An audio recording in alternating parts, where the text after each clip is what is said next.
All right, back for another edition of Tennis Talk Daily. Be sure to subscribe if you want the essential tennis commentary throughout the Australian Open. I'll be doing it 2 to 3 times a day throughout the next couple of weeks. So I've done a couple of posts about the draw at the men's draw at the Australian Open, and one of which was involved my predictions.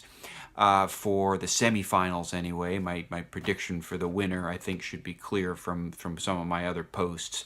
I also talked about some underdogs in another post, which I think were a couple of interesting people that I noted. Now the Australian Open, by the way, is underway. The first round is underway. There's nothing too surprising or crazy to mention right now. Ryan Harrison is struggling in the second set of his first round match. The American Ryan Harrison struggling in the second set of his first round match with a qualifier.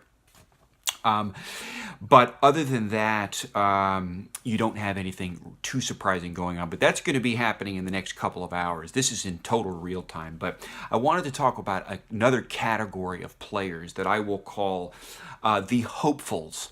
The hopefuls, and none of these people are actually playing right now, so my discussion of them really is not inappropriate. We're still in advance of their first round matches. So these hopefuls are people that they aren't old hands. They tend to be the younger players, but they follow different categories from someone like Federer, who is you don't want to Federer, you don't categorize as a hopeful. He's the defending champion. And likewise, Nadal. I mean, he's not a hopeful. He's this old hand. He's one of the greatest players of all time. He's won the Australian Open only once, actually. But he's just he's a top competitor, a top challenger. For some reason, he doesn't strike me as the kind of person you would call a hopeful. But here are the 5 people that I would call hopefuls. That people are hoping for, that people think might be able to win their first, not necessarily. In one case, you've got a situation where you've got a person who's actually won one Grand Slam, but they're still a hopeful. But in any case, here's 5 people.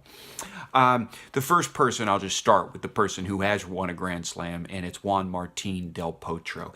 He is a hopeful going into this Australian Open. He is an amazing tennis player, and despite his injuries, he's had some problems with his wrist over the years. He's not a young gun, but he's been around for a while. Again, he won the U.S. Open in 2009. He beat Federer at the U.S. Open in 2017, and he's beat all of the main players on this tour. I mean, he is one of the most feared players on this tour. He is consistent. He knows how to win. He's got great ground strokes. And he is a charger, and he's got the right psychology, the right mental approach to really pull off some great tennis. So now people think this might be his time, and so he definitely qualifies as a hopeful. Another person, Alexander Zverev, who is a German who beat Federer at the Hopman Cup in, I guess it would be 2016, and then was beaten by Federer at the 2017 Hopman Cup. He beat Federer at the Canadian Open in Montreal in 2017. Alexander Zverev does not have a good record at Grand Slams. He has not made it into the quarterfinal of a Grand Slam yet. Now, he's very young.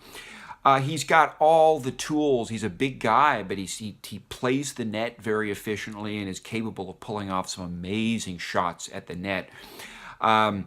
So he's another hopeful. Again, he doesn't have this record. I mean, he doesn't have a record. He's never made it into a semifinal, let alone a final of a Grand Slam. So, but he does kind of qualify as a hopeful.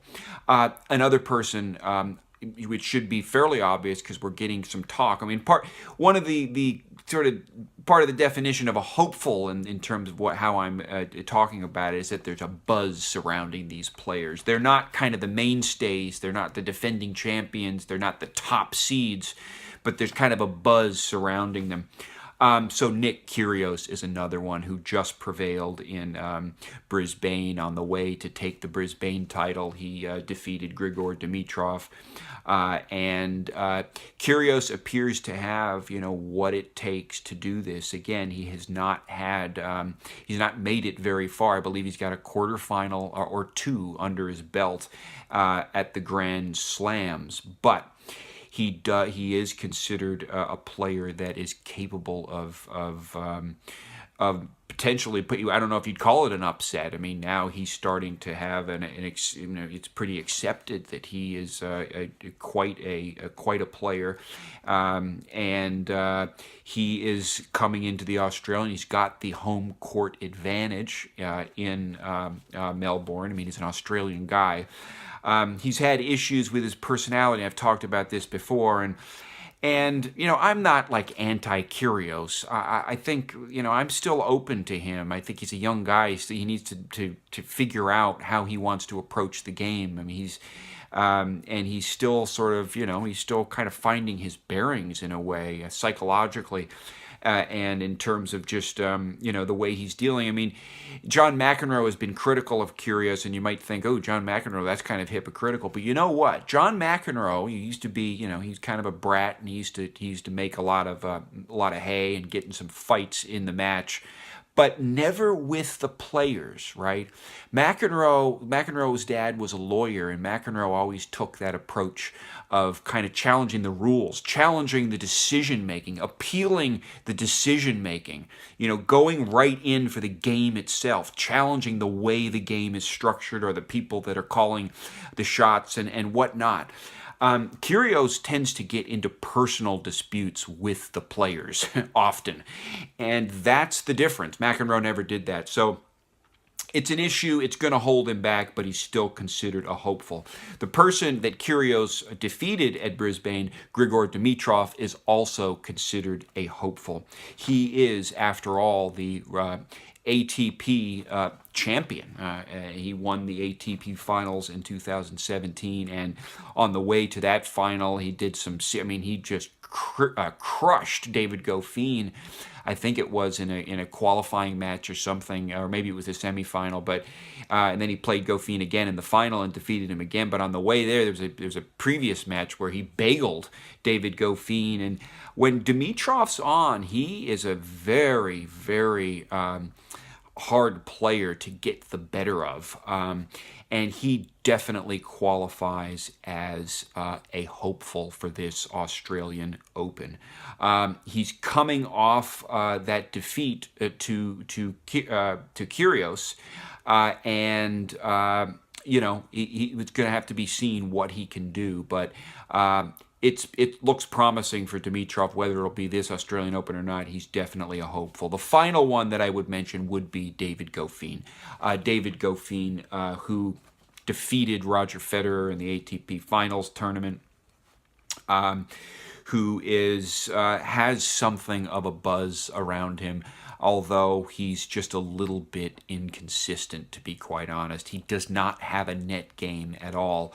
I remember Federer at Wimbledon in 2017, after he won, or maybe it was after his semifinals, I believe it was after he took the title again. He's saying something about how the new players, they need to get more comfortable with their net games. They need to develop net games to complement these serious kind of baseline ground stroke toolkits that all of them have. But if they want to get the better of, say, a Federer and even Nadal, I mean, they're going to have to mix it up, and they got to come off the baseline, and they got to know how to hit these approach shots in some thoughtful ways, so that they can approach in a way that puts them at an advantage at the net. That's really the trick. So those are the hopefuls for the 2018 Australian Open men's draw. Let me know what you think. If you think I've missed anybody. But I think that's where kind of the buzz is around those people. I personally think that Jack Sock, where there is no buzz, or around whom there is no buzz, I think he's going to actually do a lot better than people might expect him to do. So we are going to have to see. But listen, Del Potro could also do, will deliver, no doubt, a good performance and will advance, if not into the, possibly into the semifinals. It's not my prediction, but certainly into the quarters, definitely into the fourth round. But he is a threat. He's feared. He's healthy, finally. He's talented. Everybody's known about him since he came on the circuit early, and he's been racked by some injuries, but he is a very talented player and is going to do really well. In terms of the way his manner on the court, he's in a better position than Kyrios too, because Kyrios temperamentally does have some problems, but again, people consider Kyrios a very big threat. Those are the hopefuls. Much more to come as the Australian Open proceeds. We're already in tournament action right now, so this is happening. And more updates soon. See you later. Make sure to subscribe and talk to you soon. Bye.